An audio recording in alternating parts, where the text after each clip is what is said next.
while Nikki Haley is traveling around the country downplaying the history of racism, Donald Trump is ramping it up in his attacks on her. So something that you're probably already fully aware of if you're on Twitter or you follow his Truth Social is that Nikki Haley's birth name is not Nikki Haley, it's Nimrata Nikki Randhawa.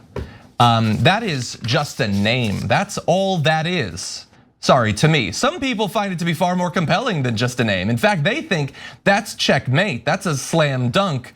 Nikki Haley's done. And so every right winger on Twitter who found this out, suddenly it was their favorite shiny new toy and they could not stop tweeting about, did you know her name wasn't Nikki? And Donald Trump eventually picked up on that too. And so he transitioned to calling her by her birth name. That started to bore him. And so he moved on to more fun versions of it, including anyone listening to Nikki Nimrata Haley's whacked out speech last night would think that she won the Iowa primary. That is notably not her name. That's just a word you made up. It's not the name, but it's closer to the name. Not a primary either. No, not a primary. It was a caucus, interestingly. He won it, but he doesn't know what it was. That name was too close to her actual name. He's grieving. So he moved on. He's grieving from the funeral, John. Please give the guy a break. Yeah, no, he's devastated on Melania's behalf. He's overwhelming with compassion. So yesterday he bleated this: Governor Chris Sununu, the now failing governor of New Hampshire, why I'm beating his endorsed candidate Nimbra by big numbers. I'm not going to continue. I think we can stop there. Oh, he uses it again later on. It wasn't a weird autocorrect thing. That's not her name. It's not even close to her name, but it is very close to being about as racist as he thinks he can be in this primary, I think. He's focusing on a version of her birth name to say that she's suspicious in some way. She's a foreigner, an outsider.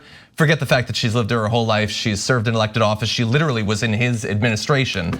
And also, she is not deserving of the minimal respect to actually say her name. I'm not even saying Nikki. If you want to say Nimrata, you could do that. He's not even doing that. She, in the same way that Harris hasn't deserved Tucker Carlson ever learning how to pronounce her name, he has moved on to a mocking version of it because she is not deserving of the same sort of compassion the white people are. Well, it's not like the Trump family ever changed their name, John. Get the guy a break, will you? Yeah, but none of this is a surprise. I mean, this harkens back to Elizabeth Warren and Pocahontas. Donald Trump is now, I think, the only president to equally offend American Indians and Indian Americans. We should give him credit for that. It's not easy to pull off. I just wonder what people like her or Vivek Ramaswamy think they're going to accomplish by trying to run in this party. The reactions from caucus goers in Iowa who explicitly said they don't trust. It felt reminiscent of birtherism. Yeah. Oh, I don't think he was born here. He's not. He's explicitly talking about his race or his ethnicity, and it just also the reaction after he dropped out. The Babylon Bee, which is a pretty staunch defender of all things conservative, posted a story saying he could be the head of the White House 7-Eleven. That's right. Which is just like explicitly a racist trope. Yep. And when you have people, both of them have tried to say like, no, this isn't a racist party. We're not a racist country. We don't have systemic racism here. Like, look at your own base. Look at the party you're trying to operate within. What are you doing? I'll never understand it. They know. It's the presidential loser industrial complex. You run for president to get a job. They both know exactly what they're doing. Yeah. And like Tim Scott, they've got to spend their entire life playing dumb about the elephant in the room. Racism for this party in this century is the denial of racism. And that's how you get ahead. When has Tim Scott ever confronted racism? And the only time Nikki Haley's ever done it was when she took down heroically the flag of an enemy white supremacist nation from the South Carolina Capitol. But she only did that to change the narrative so we wouldn't talk about AR-15s. We talked about a flag instead. Yeah, that's a good point. And look, I would say if I'm trying to, like devil's advocate, they're conservatives. Well, she is at least. Ramaswamy apparently was a liberal like 2 years ago or whatever, but it's way easier to grift right wingers. I think everybody knows that by now. She's a conservative. Dave Rubin told me that once. Go on, please. Yeah, apparently, and he's been very successful with it.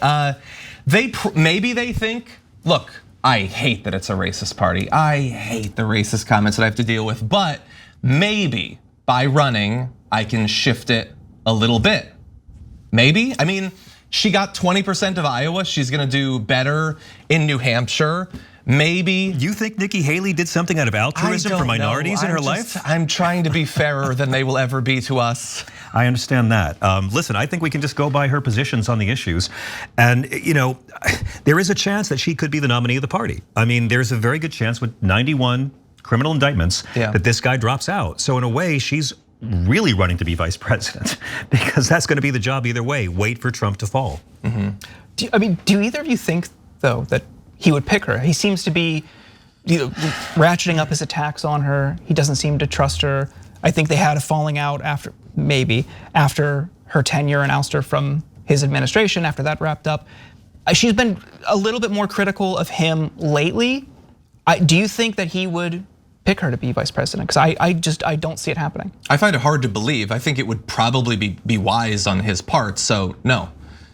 But no, I think that it would help to reassure some of the establishment Republicans that, hey, maybe if he dies, a normal, relatively reasonable person gets into office, and it would dissuade a little bit of the attacks against him for his rampant misogyny and racism. I think it would be a better choice than a Green or a Stefanik or a Carrie Lake or something like that. But I don't know that she's the sort of person he wants. But remember, he did pick Mike Pence. He didn't choose like a fire-breathing, radical the first time. So he went for the most revoltingly false Christian he could find, and he did quite well. And he doesn't need that anymore because now the fake Christians have their Messiah. That's true. But it's interesting. All the media were the bad guys to me on the Iowa caucus results. If Nikki Haley and Ron DeSantis were one person, and honestly, we're not that far from that, it would have been a 51-49 caucus result, right? I mean, this was not a landslide by any means. 86% of Iowa Republicans stayed home, about 7% for Trump, 7% for the other ones. So 93% of registered Iowa Republicans did not vote for the president of their party, for their incumbent president. Nikki Haley is a bit of an outlier here, but she's another symbol of the fact that this guy's got problems in his own party. He's literally their president, and he could only get 51% of the vote in a state as white as Iowa. Thanks for watching the video, guys. We also love it if you hit the join button below because that makes you a member, and members allow us to be independent, honest. We can be as progressive as we want, no corporate media influence, and that's all because of you guys. We love doing the show with our members. Hit the join button, become one of the Young Turks.